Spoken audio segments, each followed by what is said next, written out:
Bonjour à tous, bienvenue à l'atelier Énéagramme, le chemin évolutif 6. C'est ce que l'on va voir spontanément maintenant. C'est un des aspects les plus fascinants de l'énéagramme, de cette grille de la personnalité qu'est l'énéagramme. Ça va donner la météo de notre vie, voilà, à hauteur de ce que l'on s'est libéré, de nos peurs, de nos colères, de nos tristesses, de notre attention première, de la compulsion énéagramme, de la tendance passionnelle, des vasanas. Eh bien, ça va mettre en lumière qu'est-ce qu'il risque de se produire dans notre vie. C'est fascinant quand même. Alors, quelque chose qui est déjà très fort, c'est de voir à quel point l'énéagramme nous définit bien. Alors, en réalité, définit le fonctionnement du mental. La problématique, c'est que nous vivons tellement au niveau mental que nous confondons finalement un portrait mental avec qui nous sommes réellement. Et donc, c'est un autre aspect très fascinant, vraiment fascinant, c'est découvrir cette structure énéagramme. Parce que quand vous avez découvert cette structure énéagramme, vous avez vos motivations. Et l'énéagramme ne s'attache pas au comportement, c'est tellement important de le rappeler, mais aux motivations. C'est-à-dire, qu'est-ce qui me pousse? Qu'est-ce qui me pousse à agir de la sorte? On va pas se mentir, plus fascinant encore, plus fou que le chemin évolutif, eh bien c'est le chemin involutif, l'involution. C'est-à-dire que, quel que soit l'endroit où vous êtes sur Terre, quelle que soit votre culture, quel que soit le milieu socio-culturel dans lequel vous évoluez, ou que vous avez évolué, eh bien, une structure 4 involue toujours en 2. Une structure 6 involue toujours en 3. On peut prendre un dernier exemple. Une structure 8 involue toujours en 5. C'est fascinant. Ça sous-entend que le mental est prévisible quand il a peur, quand il est sous stress. Et peut-être que, tristement, certains l'ont compris. Que le mental humain, eh bien, on en fait un petit peu ce que l'on en veut, malheureusement, quand il a peur. On pourrait l'emmener à avoir des comportements, des attitudes qu'il n'aurait pas envie. C'est triste, mais il faut quand même le dire. Et donc, on présente trop souvent l'énéagramme comme un outil de compassion, où on va pouvoir s'unir aux autres. Bien sûr, l'énéagramme se termine en point 9. Le 9, c'est l'harmonie, et il y a cette idée d'harmonisation. Alors d'abord une harmonisation personnelle, voilà, c'est-à-dire que l'énéagramme, encore une fois, c'est un point de départ, et on va dire c'est une invitation à travailler sur soi et à harmoniser le mental, le corps et l'émotionnel, et autant dire que ces trois aspects de notre existence, malheureusement, sont peu en harmonie. Et une fois qu'on s'est déposé en soi, naturellement, eh bien, être bien avec l'autre sera bien plus simple. À ce titre-là, étudier les autres structures énéagrammes n'est jamais une perte de temps, parce que les autres structures énéagrammes, c'est quoi? C'est qui? C'est potentiellement votre conjoint, votre femme, vos enfants, votre collègue de travail. Donc, oui, c'est dans un deuxième temps ensuite une invitation, on va dire, à mieux comprendre l'autre aussi. Mais, je reviens un petit peu en arrière, avant de s'unir aux autres, eh bien déjà, ça commence par soi. On s'en rend pas compte, mais on est déjà en train de parler de la structure 6 et de ses problématiques de base. C'est-à-dire que le 6 a peur de faire confiance, et ses motivations profondes, c'est justement être soutenu par les personnes qui le sécurisent. Voilà, il est au centre de la rationalité, donc il a besoin que ça fasse du sens, il a besoin de comprendre les choses, et surtout son mental se sécurise avec des règles. Donc le 6, la structure 6 énéagramme, commence sa vie, et bien effectivement par cela, par le fait de j'ai besoin de règles, parce que j'ai peur, en fait, je doute beaucoup, et à ce titre-là, donc alors soit j'ai vécu dans l'enfance effectivement il y avait des conflits, ça me faisait peur, mes parents, c'était dangereux ce qui se passait à la maison, ou alors j'ai un parent qui m'a appris que la vie est dangereuse et qu'il fallait faire confiance à personne. Bref, le 6 a une particularité, il a un regard particulier. Il y a un manque de confiance profonde dans la vie.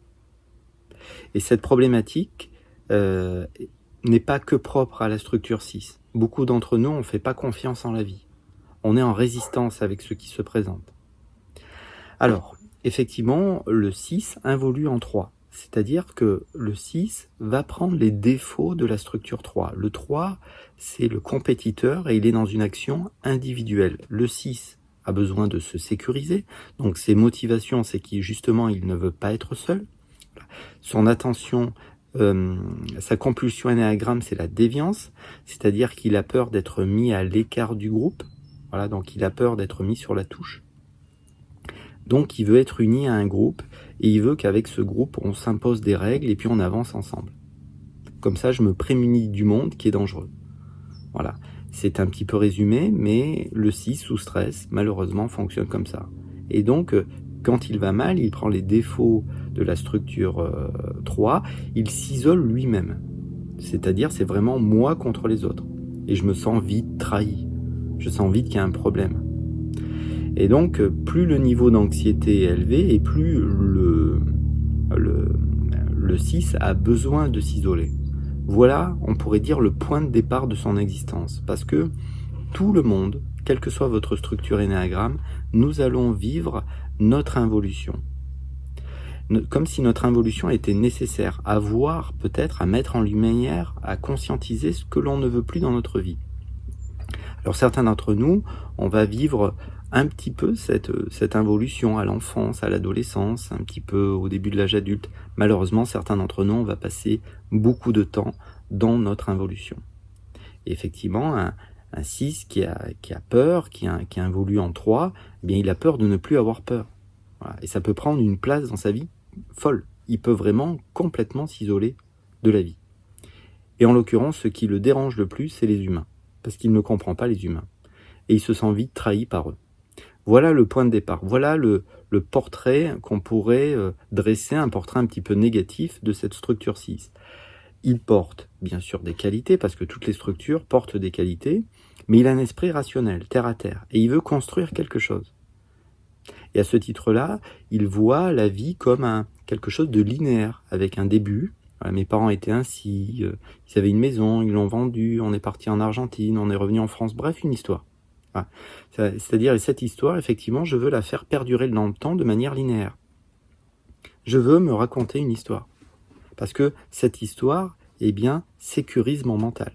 Le mental, rappelons-le, fonctionne toujours par paire d'opposés, et le mental, à travers les pensées, ne navigue qu'à travers le passé et le futur. Donc forcément, si j'ai validé quelque chose dans mon passé, j'ai beaucoup de mal à faire évoluer ce que j'ai pensé. Parce que j'aurais l'impression que ça me fait perdre en sécurité mentale. C'est dur, parce que bien sûr, pour beaucoup d'autres structures, ce que je suis en train de dire ne fait pas du tout de sens. Mais le 6, vraiment, veut faire perdurer les choses dans le temps. Et donc, il a tendance à rejeter tout ce qui est de l'ordre émotionnel. L'émotionnel, c'est ressenti sous les épaules. Et donc, il ne le comprend pas. Voilà, il ne comprend pas ce qui se passe sous les épaules. Alors, si on lui présentait les choses sous un regard scientifique, on pourrait dire que ce qu'il ressent sous les épaules, que le mental traduit péniblement comme étant de la peur, de la colère, de la tristesse, de la trahison, de l'humiliation, de la rage, etc. Je ne sais quoi. En réalité, c'est de l'énergie. Et c'est de la physique que de le dire, puisque on le sait aujourd'hui, tout ce qui émerge dans le monde manifesté, tout ce qui est densifié, voilà, d'une certaine manière, et même les choses subtiles comme des émotions, des pensées, c'est de l'énergie.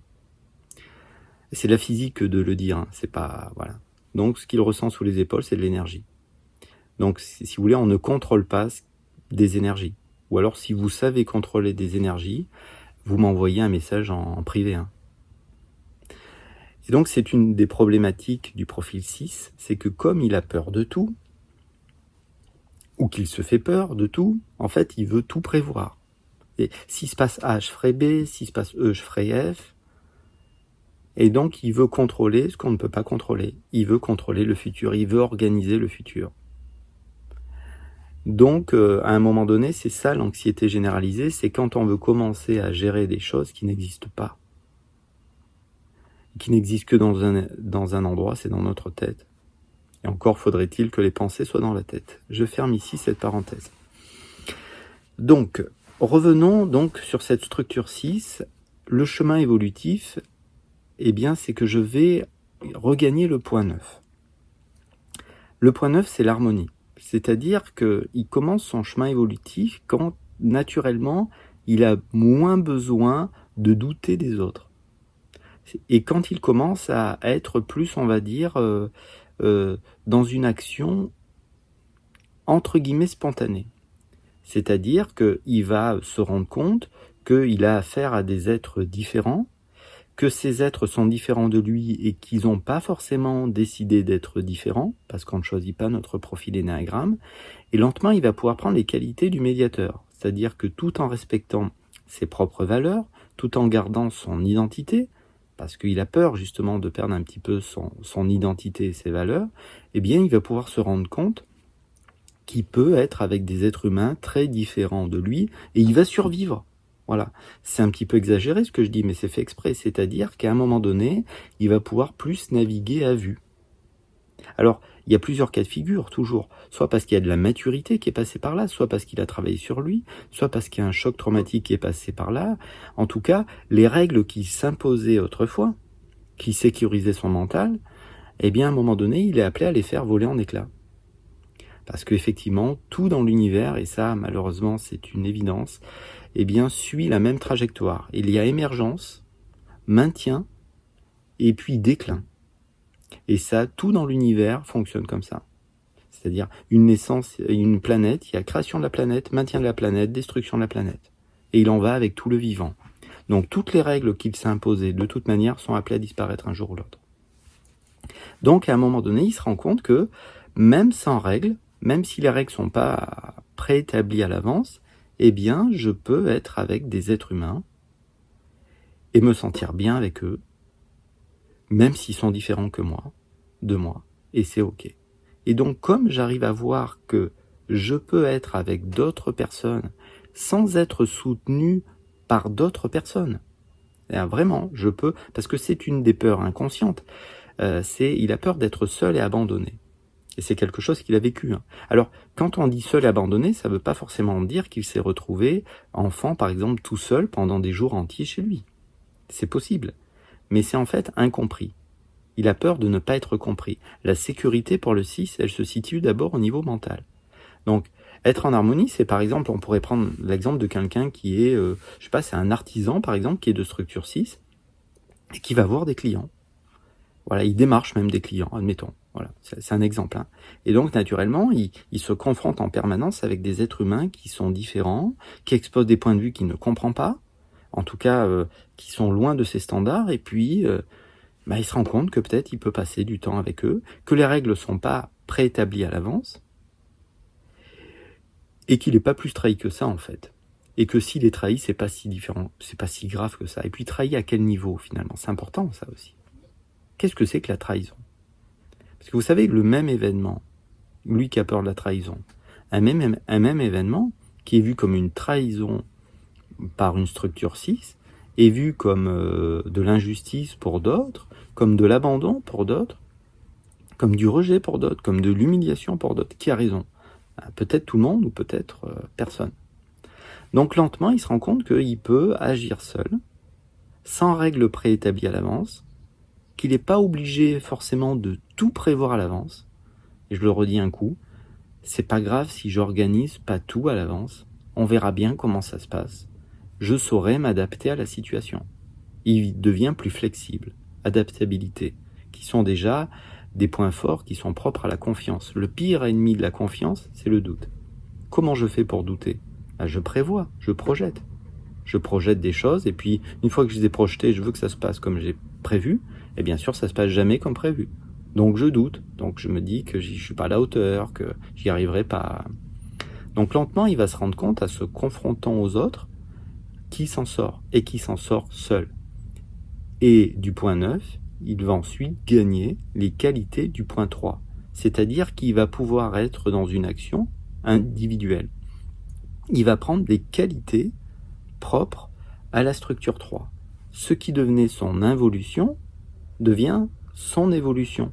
C'est-à-dire qu'il arrive à agir seul, sans règles. Sans règles, ça ne veut pas dire qu'il fait n'importe quoi dans sa vie. Ça veut dire qu'il devient adaptable, il s'adapte aux situations. Il devient flexible. Donc comme il voit qu'il arrive à s'en tirer seul, il s'en tire seul et en même temps il n'a pas du tout l'impression de trahir les siens. Il va naturellement ensuite regagner le point 6. Et là, il ne va plus appartenir à un groupe par peur. Parce que s'il se dit la vérité, souvent avec une personne en particulier, il suit des règles. Mais ces règles sont là pour le sécuriser, pour l'extraire de sa peur, pour bien tout cadrer. Là, il va naturellement devenir loyal, il va devenir un vrai soutien pour les autres, D'autant plus que ça sera un soutien libre.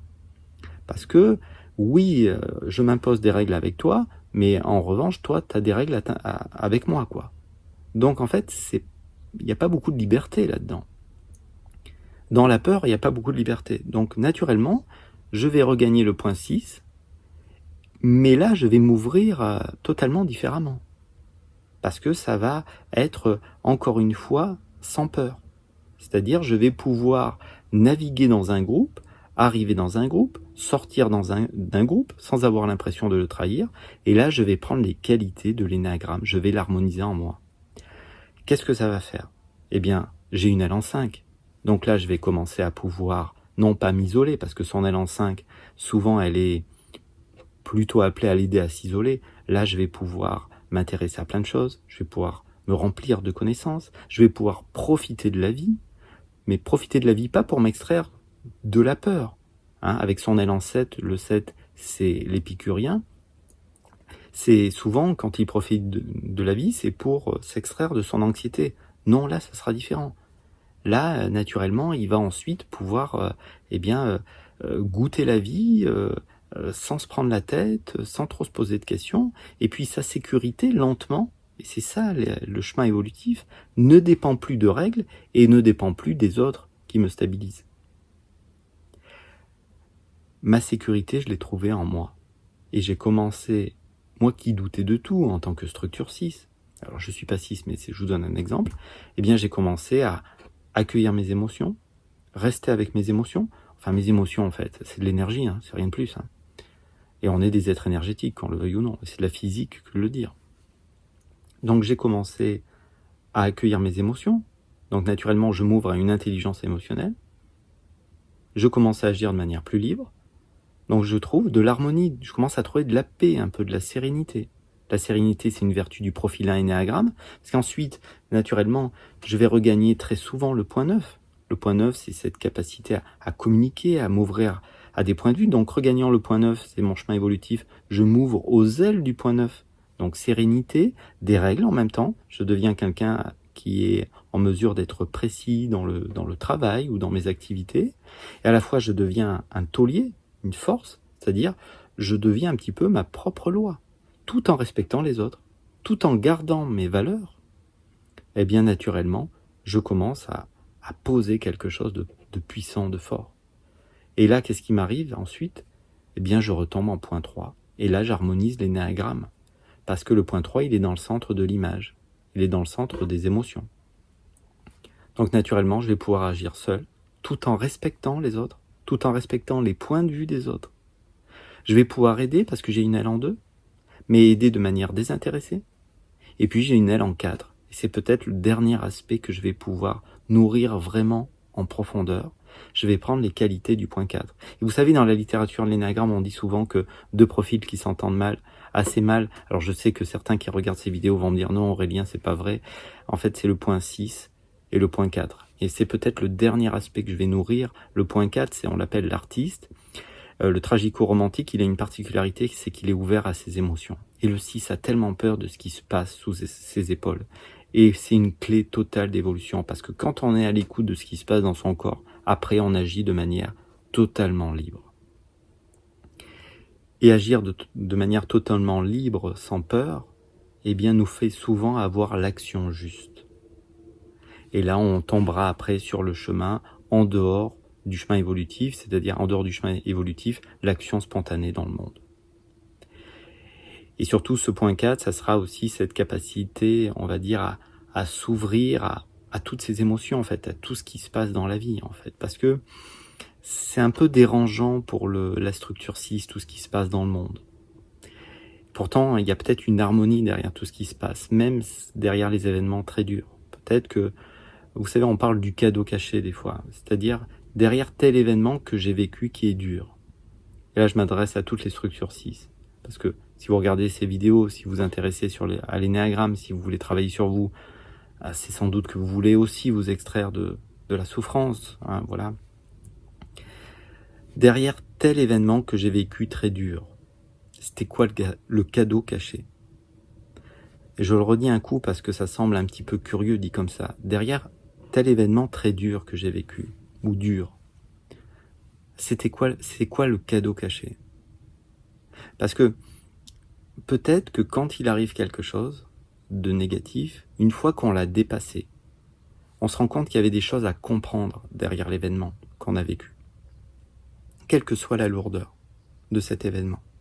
Et croyez-moi, je sais un petit peu de quoi je parle, déjà personnellement, et puis c'est un petit peu mon activité au cabinet aussi, de voir des gens qui arrivent parfois à dépasser des chocs traumatiques très très lourds et qui voient, une fois qu'ils ont dépassé ça, qu'il y avait un intérêt finalement à... Ça m'a aidé à évoluer, cet événement très difficile que j'ai vécu. Parce qu'une des problématiques profondes du 6, voilà, et c'est sa tendance passionnelle, hein, sa vasana principale si vous préférez, c'est que c'est une drogue chez lui. Il se fait peur. Il imagine souvent le pire. Et si en fait le pire, eh bien, n'arrivait pas, parce que des fois il n'arrive pas. Oui, il se passe des choses, et il se passera toujours des choses, et pas que dans la vie du 6. Et même si je passe ma vie à organiser des choses, il se passera des choses. Des choses que je peux juger angoissantes, stressantes, que je peux voir comme étant des trahisons ou autres. Mais si d'une certaine manière, il y avait quelque chose à comprendre derrière les événements, quand quelque chose se répète, c'est qu'il y a quelque chose à comprendre derrière. Et si j'avais pas toujours besoin de tout prévoir, et si ça faisait partie de l'existence qu'il se passe des choses qui font peur, et si j'avais le courage, puisque c'est la vertu hein, principale du profil 6, et si j'avais toujours le courage de dépasser ce qui arrive, et si vous regardez bien, vous avez toujours réussi à dépasser ce qui se présentait dans votre vie. Donc le courage de s'ouvrir à la vie, d'harmoniser l'énéagramme en soi, et entre guillemets, s'ouvrir à l'autre. S'ouvrir à l'autre, ça ne veut pas forcément dire lui sauter dans les bras. Et si l'autre, et si l'être humain en face de moi n'était pas forcément une mauvaise personne? Et si son but premier, c'était pas forcément de me trahir? Juste ça, c'est des croyances qui sont tellement plus ou moins là quand même. Hein. Elles sont un peu inconscientes, mais elles sont là hein, quand même chez la structure 6. Voilà le chemin évolutif. C'est-à-dire je passe de la méfiance à la confiance. Et je verrai bien ce qui se passera. Et si je suis trahi, est-ce que c'est si grave que ça? J'ai déjà été trahi tellement de fois dans ma vie. Et puis c'est quoi cette trahison hein? Encore une fois. Ce n'est que des mots tout ça. Et comment c'est vécu dans le corps? Et comment je le vis? Comment c'est ressenti? Et c'est quoi le problème maintenant? Quel est le problème maintenant? Parce que si la structure 6 veut entamer son chemin évolutif, il va falloir qu'elle pose les pieds sur terre. Hein. Beaucoup de 6 ont besoin de poser les pieds sur terre. Et quand je dis poser les pieds sur terre, c'est regarder à quel point son esprit est tourné vers le futur. Il n'est jamais là. Hein. C'est un truc de fou. Le 6 est un peu comme la structure 7, toujours dans une projection, toujours dans une méfiance, toujours en train d'analyser les choses. Il y a un regard un petit peu particulier. Hein. C'est quoi le danger? C'est quoi le problème? Ça, c'est plutôt son attention première. Et donc la seule manière de travailler tout ça, c'est de s'ancrer, se déposer, se verrouiller. Hein. Vraiment l'image où on se pose là au sol, quoi. Et on regarde la vie depuis ici, on s'installe ici. Et si vous vivez depuis ici, ben naturellement, vous allez vivre des choses. Et pas que des choses agréables, mais de façon. Est-ce que actuellement vous ne vivez que des choses agréables? Donc ça ne changera pas grand-chose. Mais au moins, il n'y aura plus cette peur par anticipation. Quelle horreur! Qu'est-ce que c'est chiant, qu'est-ce que c'est pénible à vivre. Ici s'arrête ce moment de partage très spontané. Voilà, que vous soyez de structure 6 ou non d'ailleurs, eh bien c'est toujours intéressant de voir qu'est-ce qui risque de se produire. Et pour les 9 structures, quel que soit le chemin évolutif, eh bien un bon traceur qui montre qu'on est sur son chemin évolutif, c'est qu'on est plus en paix, plus tranquille. Ça devient plus cool, plus humble, plus simple. On se sabote moins. Voilà. C'est-à-dire, c'est pas parce que spontanément on a dit un gros mot, tout à l'heure j'ai dit ça fait chier ou je ne sais quoi, c'est pas grave, c'est la vie qui s'exprime comme ça. Voilà. Donc je ne me brime plus non plus. c'est-à-dire parce que toutes ces règles que s'impose le 6, c'est une bonne manière de se brimer aussi, hein, de brimer la vie, de brimer la spontanéité. Un petit pouce, vous abonner, peut-être à bientôt, voilà. Au revoir.